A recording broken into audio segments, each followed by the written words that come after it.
Hello everyone, myself Avnish Tiwari, Assistant Professor in Civil Department at Sri Ram Sarup Memorial College of Engineering and Management, Lucknow. This is first lecture of module 4. In this lecture, I am going to discuss about water treatment, basically what water treatment is, what are the needs and objectives of water treatment, what is water treatment system, and next is what are unit operations and unit process, and further in detail I am going to discuss about screening and aeration process and basically what aerators are. So, starting with the first topic, that is water treatment. These all are the references which I have used for preparation of these content. So, what water treatment is? Basically we all know that water is found in ample amount everywhere, but there are certain reasons that we are not able to use them directly because they contains a lot of pollutions ना. तो जो भी हमारा water available है उसके अंदर हमें different pollutants देखने को मिलते हैं. सो इस वजह से वो आपका फिट नहीं होता है जिससे कि हम क्या करें उसे डायरेक्टली यूज़ कर सकें. सो यहाँ पे जो इम्पॉर्टेंट कॉन्सेप्ट है या आपका बेसिक जो नीड है ये है कि सबसे पहले उसे ट्रीट करना ना. So it undergoes under numerous water treatments processes, under numerous water treatment procedures to make it fit for drinking. So, basically water treatment is nothing but it is a process of removal of pollutants. So, जो भी pollutants आपके water में present हैं उनको remove करना ही आपका क्या है water treatment है. And to make it to produce safe water or we can make that water into drinkable format or for that particular purpose. So, जिस भी purpose के लिए हमें water की ज़रूरत है उस particular पर्पज़ के अकॉर्डिंग वाटर को कन्वर्ट करना, उसके जो भी आपके इम्प्योरिटीज़ हैं उनको रिड्यूस करना जिससे कि हम उसे क्या कर सकें पर्टिकुलर पर्पज़ के लिए यूज़ कर सकें ना. तो बेसिकली जो भी हम किसी भी सिटी की बात करते हैं तो वहाँ पे जो वाटर सप्लाई होती है वो देखने को मिलता है that is centralised water supply system.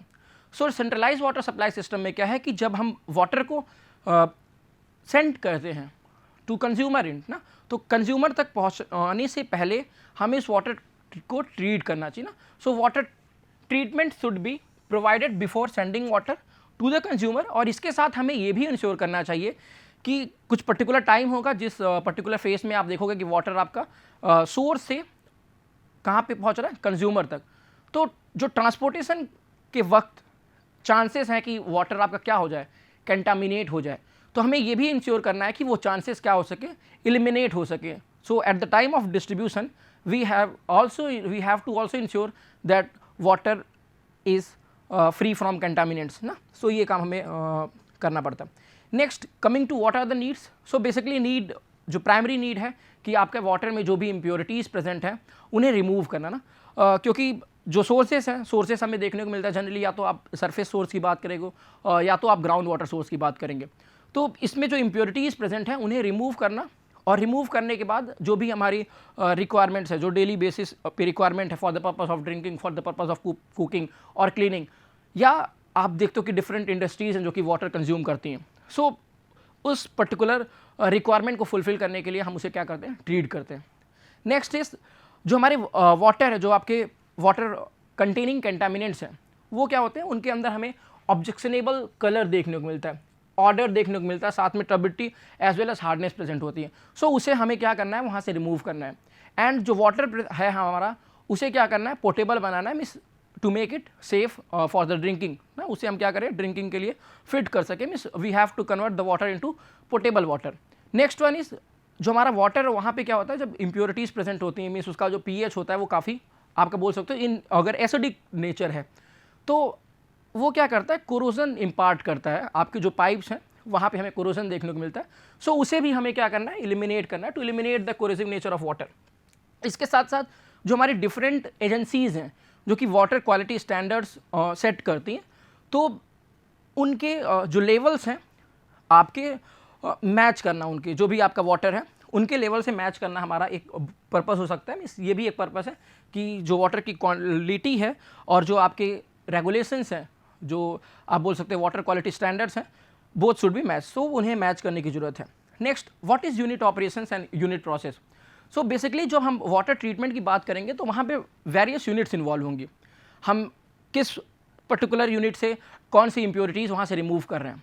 तो जनरली ये देखा जाता है कि कुछ ऑपरेशंस ऐसे होंगे, मीन्स आपका कुछ ऐसा प्रोसेस होगा जहाँ पे सिर्फ और सिर्फ फिजिकल ऑपरेशंस इन्वॉल्व होंगे, मीन्स वहाँ पे कोई केमिकल या बायोलॉजिकल कन्वर्जन्स नहीं देखने को मिलेगा। सो ऐसे प्रोसेस या ऐसे पर्टिकुलर यूनिट को हम यूनिट ऑपरेशंस बोलेंगे ना। So unit operation basically deals with physical operations. Physical operation से ही हम क्या करते हैं, उसकी इंप्योरिटीज़ को रिमूव करते हैं। But apart from physical operations, अगर इंप्योरिटीज़ को रिमूव करने के लिए हम केमिकल या तो बायोलॉजिकल कन्वर्जन्स यूज़ कर रहे हैं, तो उस पर्टिकुलर यूनिट को हम क्या बोल रहे होंगे, या उस पर्टिकुलर सिस्टम में या जो वो आपका ट्रीटमेंट का पार्ट है उसे हम क्या बोलेंगे, that will be your unit process ना। So that will be your unit process. So these are two different units. Next one is water treatment process. So basically water treatment process एक single step में नहीं achieve किया जा सकता, तो यहाँ पे हमें क्या देखने को मिलता है, सेवरल स्टेप्स देखने को मिलते हैं। सो basically water treatment for removing the impurities from water relies upon several unit steps. So different unit steps देखने को मिलेंगे। साथ ही में हमें different unit processes देखने को मिलेगा, मीन्स ऐसे जगह जहाँ पे सिर्फ फिजिकल चेंजेस अकर कर रहे हैं, या तो आप देखोगे कि वहाँ पे बायोलॉजिकल चेंजेस या बायोलॉजिकल कन्वर्जन्स या केमिकल कन्वर्जन्स देखने को मिले। तो means it is a combination of unit operation as well as unit process. अगर हम कन्वेंशनल वाटर ट्रीटमेंट प्रोसेस की बात करें तो वहाँ पे जो हमें डिफरेंट ऑपरेशंस देखने को मिलते हैं, starting with first one that is your screening. So basically screening देखने को मिलता है, and aeration, and then after aeration there will be sedimentation, and after sedimentation there will be sedimentation with coagulation. Basically sedimentation वहाँ पे हमें दो different types का sedimentation देखने को मिलता है। एक तो आपका प्लेन सेडिमेंटेशन है, मीन्स बेसिकली वहाँ पे सिंपली जो पार्टिकल्स है वो directly under the action of gravity and because of its own wait वो सेटल डाउन हो रहे हैं। But in sedimentation with coagulation क्या है, पार्टिकल्स जो है अपने साइज को इंक्रीज कर रहे हैं because of addition of certain chemicals. वहाँ पे हम सर्टेन केमिकल्स ऐड करते हैं जिसकी वजह से उनकी पार्टिकल साइज इंक्रीज होती है, then after that they will settle out. And then next one is the softening step, यहाँ पे हम हार्डनेस रिमूव करते हैं, followed by filtration and disinfection. So ये डिफरेंट स्टेप्स हमें देखने को मिलते हैं एक पर्टिकुलर वाटर ट्रीटमेंट प्रोसेस में ना। सो ये है, एंड जो ये हमारा डिफरेंट प्रोसेसेस है, क्या वो सारे एक सिंगल यूनिट में देखने को मिलते हैं? नहीं, वो डिपेंड करता है कि आपका वाटर का सोर्स कहाँ से है। मीन्स हमने जो water for the purpose of treatment लिया है वो हम कहाँ से कलेक्ट कर रहे हैं, इसके साथ साथ उसमें जो एक्सटेंट ऑफ इम्प्योरिटीज़ है या जो लेवल ऑफ कॉन्टेमिनेंट है वो कितना है। सो ये दो फैक्टर्स हैं जो कि गवर्न करते हैं। सो फॉर एग्जांपल हम यहाँ पे दो एग्जांपल्स ले सकते हैं। अगर आपका वाटर सोर्स कहाँ से है, सरफेस वाटर सप्लाई है। जब भी हम सरफेस वाटर सप्लाई की बात करेंगे it means whether it's stream, river और लेक, तो जनरली ये देखा जाता है कि जो हमारे सरफेस वाटर सप्लाई हैं इनमें जो इम्प्योरिटी सबसे ज़्यादा प्रेजेंट होती है that is your suspended solids. तो यहाँ पे जो हमारे सॉलिड्स की प्रेजेंस बहुत ज़्यादा होती है ना, तो उन्हें रिमूव करने के लिए बेसिकली हमारा जो ट्रीटमेंट प्रोसेस है वहाँ पे हमें सबसे पहले एक स्क्रीन देखने को मिलेगा। स्क्रीन से क्या है, यहाँ पे हमारे जो फ्लोटिंग मैटर्स हैं हम उन्हें रिमूव करेंगे ना प्रायर टू पंपिंग। पंप से पहले ही हम क्या करते हैं, जो भी फ्लोटिंग मैटर्स होते हैं वहाँ पे हम रिमूव कर देंगे। After that there will be a rapid mixing unit. अब रैपिड मिक्स यूनिट से क्या है, जनरली हम क्या करते हैं कि जो आपके वाटर में हम केमिकल ऐड करते हैं, जिस केमिकल को basically we call it as a coagulant. So coagulant add करेंगे। कोआगुलेंट ऐड करने के बाद क्या होगा कि जब हम उनकी रैपिड मिक्सिंग करेंगे तो कोआगुलेंट आपका थ्रू आउट द जो वाटर है यूनिफॉर्मली डिस्ट्रीब्यूट हो जाएगा। And after that we will go for slow mixing. हम उसके बाद आपकी क्या करेंगे, यहाँ पे स्लो मिक्सिंग करेंगे। तो स्लो मिक्सिंग में क्या होगा, जो छोटे छोटे पार्टिकल्स होंगे दे कम क्लोजर और कम अपने पास में आने के बाद क्या करते हैं, अपनी पार्टिकल साइज इंक्रीज कर देते हैं। And after increasing size they will settle out. So वो क्या करते हैं, सेटल करते हैं। For that purpose we use sedimentation basin. So sedimentation basin में क्या करते हैं, हम उन पार्टिकल्स को नीचे सेटल होने के लिए कुछ टाइम के लिए उन्हें at the point of rest छोड़ देते हैं। एंड देन फर्दर क्या होगा, अब उसमें जो इम्प्योरिटीज़ बचेंगी वो काफ़ी फाइनर होंगी। सो उन्हें कैसे रिमूव करेंगे, so for that we use another unit that is your filtration process. तो यहाँ पे हम फिल्टर यूनिट यूज़ करते हैं और उस प्रोसेस को बेसिकली हम फिल्ट्रेशन बोल रहे हैं। तो यहाँ पे जो हमारे फाइनर पार्टिकल्स हैं वो क्या होते हैं, वो सेपरेट हो जाते हैं और वाटर आपका थोड़ा सा और क्लीन हो जाता है। एंड आफ्टर दैट उस वाटर में अगर कोई हार्मफुल बैक्टीरियाज या माइक्रो ऑर्गेनिजम्स प्रेजेंट हैं, सो उन्हें किल करने के लिए हम डिसइंफेक्टेंट्स ऐड करते हैं। उस प्रोसेस को बेसिकली हम डिसइंफेक्शन बोल रहे हैं। And after removing that microorganism we store it. तो हम क्या करते हैं, बेसिकली इन्हें स्टोरेज टैंक में स्टोर कर लेते हैं। And after that we will supply to the distribution system, means हम कंज्यूमर एंड तक वाटर की सप्लाई करते हैं। सो बेसिकली ये जो प्रोसेस है हम ये तब प्रीफर करेंगे जब आपका वाटर सोर्स क्या है, स्ट्रीम, रिवर या लेक है, means basically surface water supply है। नेक्स्ट, अगर आपका वाटर सोर्स क्या है, ग्राउंड वाटर है, मीन्स हमने जो वाटर कलेक्ट किया है वो वेल से कनेक्ट किया है, उस केस में क्या होगा, उस केस में बेसिकली हम ये देखें कि जो भी है आपके वाटर है उसमें कौन सी इंप्योरिटीज़ प्रेजेंट है, क्या सबसे ज़्यादा आपके उसमें सस्पेंडेड सॉलिड्स प्रेजेंट होंगे, नहीं, तो बेसिकली ऐसा नहीं होता। वहाँ पे हमें देखने को ये मिलता है कि आपको बेसिकली सोल्यूबल सॉल्ट्स के फॉर्म में मिलेंगे। बेसिकली आप बोल सकते हो कि उसमें जो वाटर है that should B hard, so basically वो आपका हार्ड इन नेचर होता है, मीन्स वहाँ पे आपको M2+ आयन के सॉल्ट्स देखने को मिलेंगे ना, सो इनके वजह से आपका वाटर कैसा हो जाता है, हार्ड हो जाता है। सो हमें वहाँ पे क्या रिमूव करने की ज़रूरत है, क्या वहाँ पे हमें कोगुलेंट्स ऐड करने की ज़रूरत है, यहाँ पे फाइनल पार्टिकल्स तो प्रेजेंट नहीं है, तो हमें बेसिकली यहाँ पे वाटर की हार्डनेस कम करनी है। सो उस पर्पज़ के लिए हमें क्या करना है, basically we have to follow the process of softening, so हमें यहाँ पे वाटर सॉफ्टनिंग का प्रोसेस यूज़ करना है। So basically for that purpose हम करेंगे क्या, हार्डनेस रिमूव करने के लिए हम यहाँ पे केमिकल्स ऐड करेंगे जिनसे आपका जो ये हार्डनेस यहाँ पे प्रेजेंट है वो क्या हो सके, वो रिमूव हो सके। So for that purpose we provide here rapid mix and for that particular purpose we add a chemicals, so जो बेसिकली क्या करेंगे, जो भी आपके यहाँ पे ऐसे कंपाउंड्स प्रेजेंट हैं जिनकी वजह से हमें हार्डनेस देखने को मिल रही है, वो क्या हो जाएंगे, वो प्रिसिपिटेट हो जाएंगे and after that there will be reaction basin में हमारा क्या होता है, जो ये भी ये M2+ आयन आपको देखने को मिलना है, जो इनके सॉल्ट्स हैं वो क्या हो जाएंगे, वो आपके प्रिसिपिटेट बन जाएंगे, प्रिसिपिटेट बनने के बाद दे will settle out and after that जो भी हमारे सेटल्ड स्लज हैं उन्हें क्या करेंगे, हम सेटलिंग टैंक से रिमूव कर लेंगे।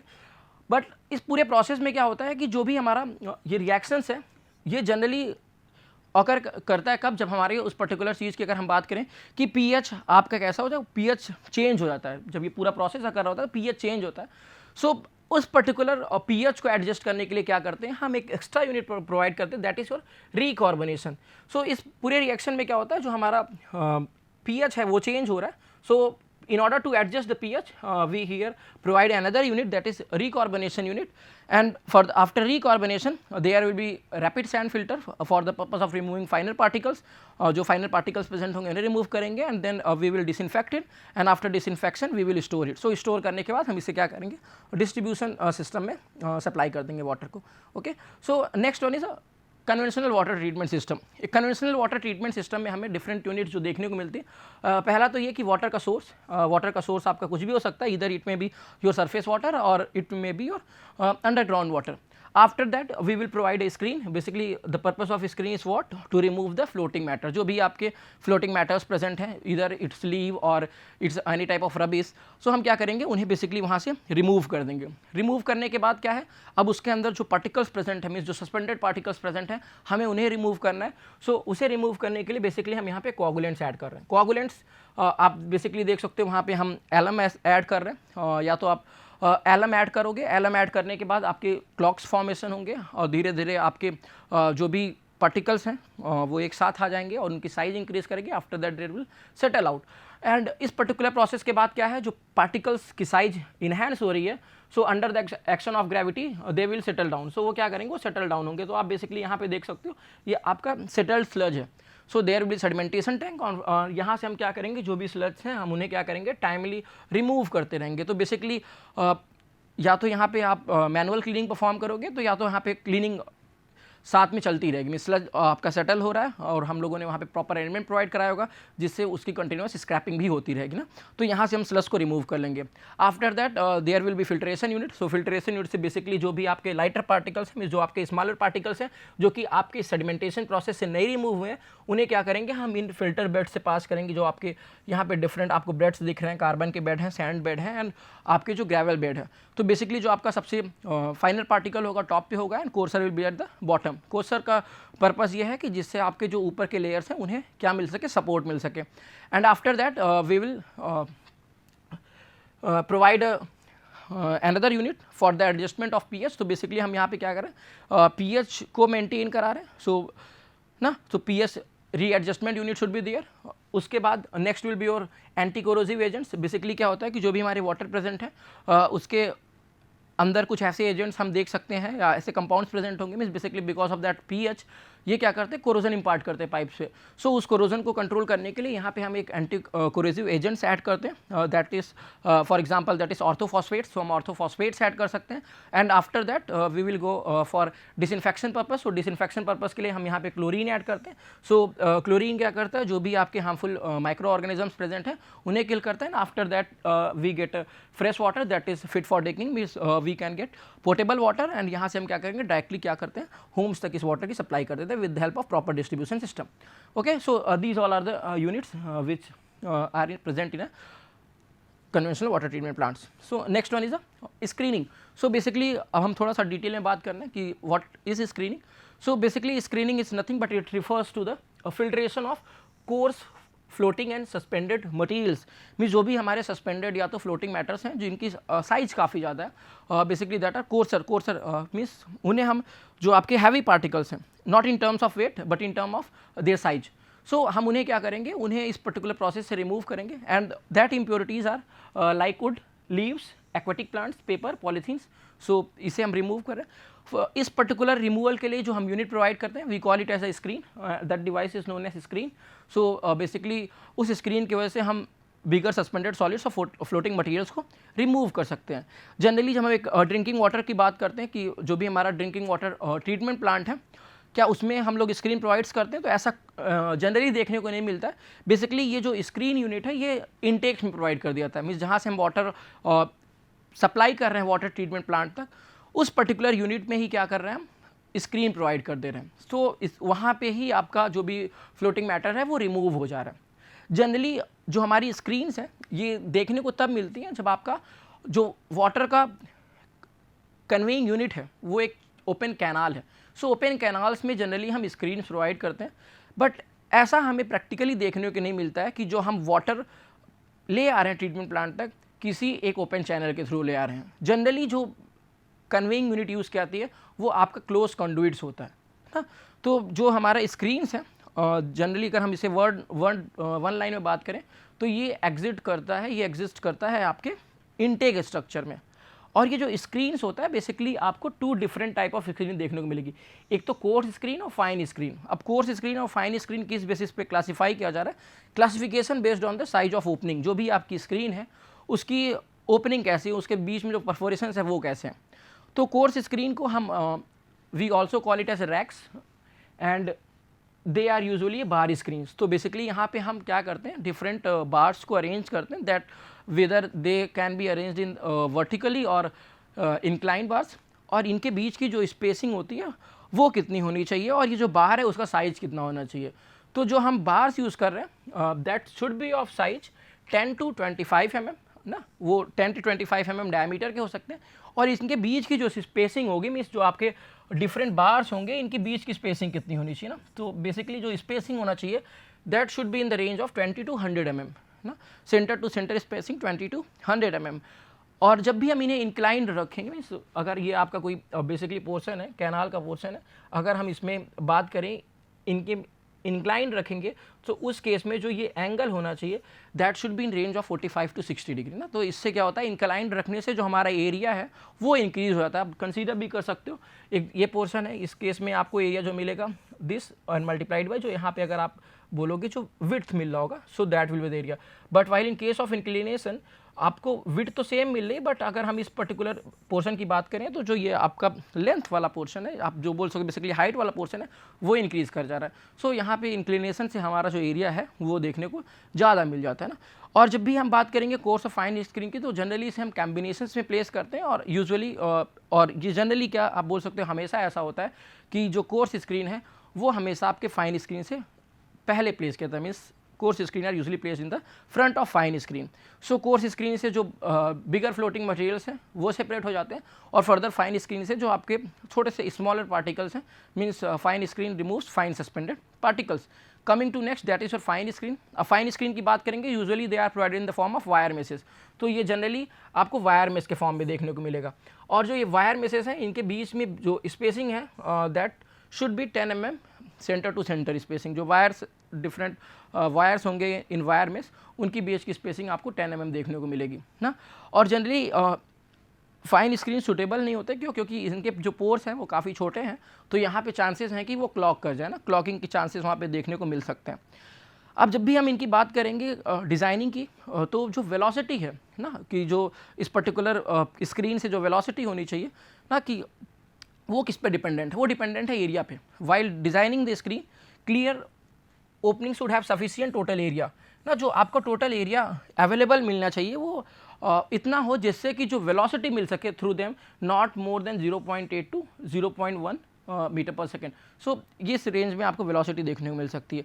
और जो भी स्क्रीन है, अगर हम इस बात करें कि स्क्रीन है, यहाँ पे जो बड़े बड़े पार्टिकल्स है, जो फ्लोटिंग मैटर है, वो क्या होंगे? यहीं पे रिटेन होंगे, तो इन्हें हमें यहाँ पे रिमूव करना पड़ेगा। तो ये जो रिमूवल है, या तो ये आपका मैनुअली हो सकता है या तो मैकेनिकल, मीन्स या तो हम किसी अरेंजमेंट्स के थ्रू इसको रिमूव कर सकते हैं, या तो आप मैनुअली टाइम टू टाइम इसे रिमूव कर सकते हो।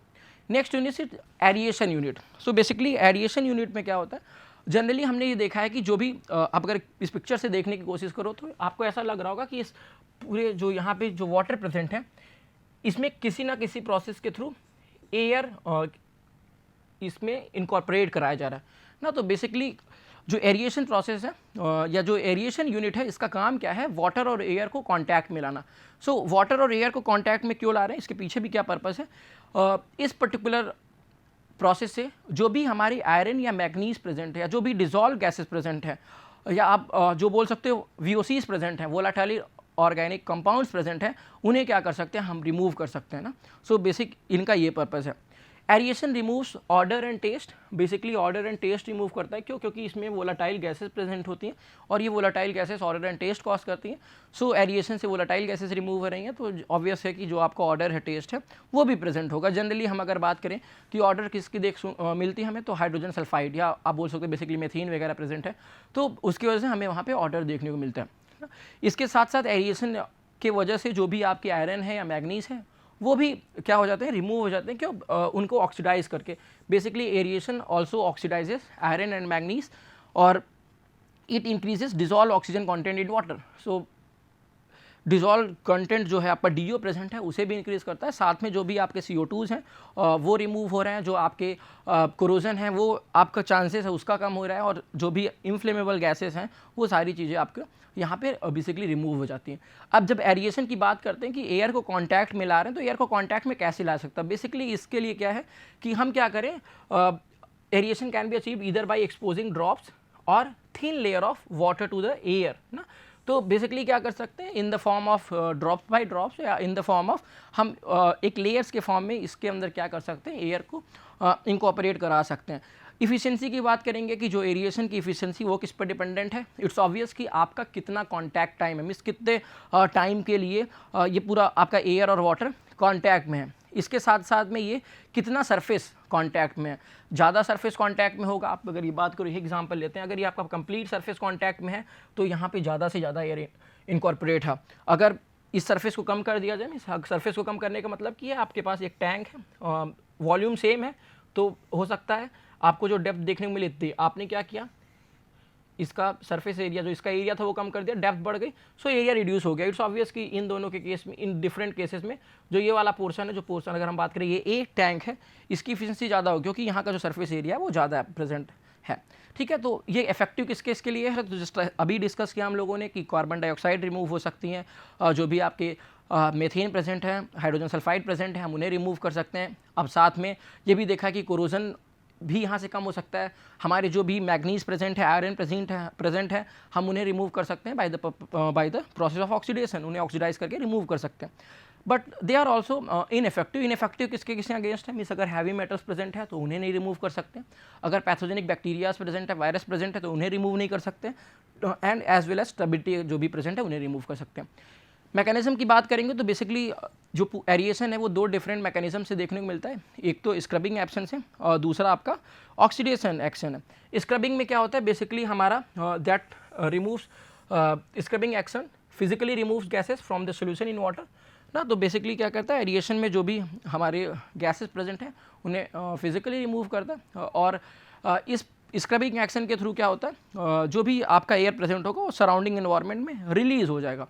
इस प्रोसेस के थ्रू जो आपका टेस्ट है, जो ऑर्डर है, because of presence of volatile gases and organic compounds, ये सारी चीज़ें रिमूव हो जाती हैं। ऑक्सीडेशन की बात करेंगे तो बेसिक जब भी हम एयर मिक्स करते हैं आपके वाटर में, तो वहाँ पे क्या होता है, जो इम्प्योरिटीज़ जैसा कि हम लोगों ने आयरन और मैग्नीज की बात की, वो ऑक्सीडाइज हो जाते हैं। ऑक्सीडाइज होने के बाद क्या करते हैं, वो प्रेसिपिटेट्स के फॉर्म में सेटल आउट हो जाते हैं। फर्दर हम उन्हें रिमूव कर लेते हैं। अगर इस पिक्चर में देखें तो आपको ये कार्बन डाइऑक्साइड दिख रही होगी, ये आपका आयरन है, ये आपका हाइड्रोजन सल्फाइड है। सो बेसिकली ये क्या हो रहा है, रॉ वाटर है। जैसे ही हमने एयर पास किया तो ये क्या हुआ, ये सारी चीज़ें ट्रैप हुई और ये क्या होंगी, सराउंडिंग इन्वायरमेंट आपकी रिलीज हो जाएंगी। फर्दर इसके बाद जो आपका आयरन प्रेजेंट है, मीन्स हम अगर देखें आयरन क्या हो रहा है, आयरन प्रेसिपिटेट के फॉर्म में कन्वर्ट हो रहा है। फर्दर ये आपका सेटल आउट हो जा रहा है। तो इस तरीके से हम क्या करेंगे, आयरन और मैग्नीज को यहाँ से रिमूव कर लेंगे। एरिएटर्स की बात करें तो बेसिकली जो डिफरेंट टाइप ऑफ एरिएटर्स देखने को मिलते हैं, एक तो आपका ग्रेविटी एरिएटर है। ग्रेविटी एरिएटर्स में क्या होता है, बेसिकली हमें सीरीज ऑफ स्टेप्स देखने को मिलती हैं। जस्ट लाइक स्टेयर्स, हम वाटर अलाउ करते हैं कि टॉप से पास करे, तो डिफरेंट स्टेप से पास करेगा तो एटमॉस्फेयर में एक्सपोज होगा और वहाँ के उस पर्टिकुलर बेसिक वाटर में आपका एयर इंकॉर्पोरेट हो जाएगा। नेक्स्ट वाज इज फाउंटेन और स्प्रे एरिएटर्स। फाउंटेन और स्प्रे एरिएटर में क्या होता है, बेसिकली नोजल्स फिक्स होते हैं। उन नोजल्स के थ्रू क्या करते हैं, हम वाटर को फाइन ड्रॉपलेट्स के फॉर्म में एमिट कराते हैं। जो फाइन ड्रॉपलेट्स के फॉर्म में एमिट होंगे तो अगेन जो सराउंडिंग एयर है उनके कॉन्टैक्ट्स में आएंगे एंड वहाँ पे आपकी जो एयर की क्वांटिटी में जो डिजॉल्व ऑक्सीजन है वो आपका बढ़ता रहेगा। Next one is tray aerator. Tray aerator में क्या होता है, बेसिकली यहाँ पे हम सीरीज ऑफ ट्रे अरेंज करते हैं और सीरीज ऑफ ट्रे जो होते हैं वो इक्विप्ड होते हैं स्लेट्स और परफोरेशन से। सो बेसिकली जब ट्रे से डिफरेंट ट्रे से वाटर पास होगा, उसमें परफोरेशंस होंगे, तो अगेन जो आपका सराउंडिंग एयर होगा उनके कॉन्टैक्ट में आने से जो इसका ऑक्सीजन जो आपका गैस प्रेजेंट है, मीन्स आपकी जो डिजॉल्व एयर है वो बढ़ जाती है। नेक्स्ट आपका पैक टावर्स है। बेसिकली पैक टावर के केस में क्या होता है, वाटर को हम पंप करते हैं into the top of tower, जो टॉप ऑफ टावर से पंप करेंगे और उसके बाद यहाँ पे हम सेंट्रीफ्यूगल ब्लोअर्स यूज़ करते हैं, जिनसे कि हम क्या करते हैं, उसमें एयर बेसिकली आप बोल सकते हो काउंटर करंट एयर इंट्रोड्यूस कराते हैं और इस काउंटर करंट एयर से आपके वाटर में एयर जो है मिक्स हो जाता है। इंजेक्शन और डिफ्यूज्ड एरिएटर क्या है, बेसिकली यहाँ पे करते क्या है कि हम फाइन एयर बबल रिलीज करते हैं with the help of perforations pipe या प्लेट्स। जो भी आपका वाटर होगा वहाँ पे क्या करेंगे, परफोरेशन पाइप या हम प्लेट्स यूज़ करेंगे और उस परफोरेशन पाइप या प्लेट्स में क्या करते हैं, with the help of compressor unit हम वाटर रिलीज कराते हैं और वाटर क्या होगा, एयर रिलीज कराएंगे और एयर आपके वाटर के कॉन्टैक्ट में मिक्स हो जाएगा। Finally next last one is mechanical aerators. Mechanical aerators में क्या करते हैं, सिंपली हम क्या करते हैं, basically with the help of mixing paddles लेते हैं, पैडल्स के थ्रू उनको मिक्स करते हैं। मिक्स करने के बाद जो भी सराउंडिंग में क्योंकि मिक्सिंग करेंगे तो टर्बुलेंस क्रिएट होगा, टर्बुलेंस क्रिएट करने के बाद जो सराउंडिंग में एयर प्रेजेंट होगी वो उसके कॉन्टैक्ट में आ जाएगी। सो ये डिफरेंट यूनिट्स के पिक्चर्स हैं। हम देखें अगर एयर डिफ्यूज़र एरिएशन की बात करें, स्प्रे नोजल एरिएटर्स की बात करें, कोन ट्रे एरिएटर्स की बात करें, फोर्स ड्राफ्ट एरिएटर्स और आप बोल सकते हो coke tray aerator as well as cascade aerator. So different aerators जो डिस्कस किया है उनके जस्ट पिक्टोरियल रिप्रेजेंटेशंस हैं और कैसे इन डिफरेंट यूनिट्स में आपकी जो है बेसिक हम वाटर में एयर की मिक्सिंग कर रहे हैं। ओके, लिमिटेशंस एंड इशूज़ क्या देखने को मिलती है, जनरली अगर हम इसे कंक्लूड करें छोटे से पॉइंट में तो देखने को मिलता है कि ये आपका एनर्जी इंटेंसिव ट्रीटमेंट मेथड्स है ना, एनर्जी इंटेंसिव ट्रीटमेंट मेथड्स हैं, तो basically over use of energy है जिनसे आप बोल सकते हो कि आपकी कॉस्ट भी बढ़ जा रही है। इसके साथ में जो पूरा प्रोसेस है वो टेम्परेचर डिपेंडेंट है, कोल्डर क्लाइमेट में ये फिट नहीं बैठता है जिससे कि आपकी एयर की मिक्सिंग नहीं हो सकती है। इसके साथ में ये भी है कि जब हम मिक्सिंग की बात करते हैं तो डीओ बढ़ जाता है और डीओ बढ़ने के साथ साथ आपके वहाँ पे कोरोजन की चांसेस बढ़ जाती हैं और जो आपके डिजॉल्व आयरन या मैग्नीज प्रेजेंट हैं ये क्या करते हैं, बेसिकली रस्ट कॉज करते हैं और डिफरेंट सॉलिड्स को भी साथ में फॉर्म करते हैं। और जब हम मिक्सिंग कर रहे हैं तो ये प्रमोशन भी देखने को मिलता है, एल्गल ग्रोथ हमें देखने को मिलती है और कभी कभी तो ऐसा है कि हमें डिज़ायर्ड आउटपुट देखने को नहीं मिलता है। Okay, these all, thank you.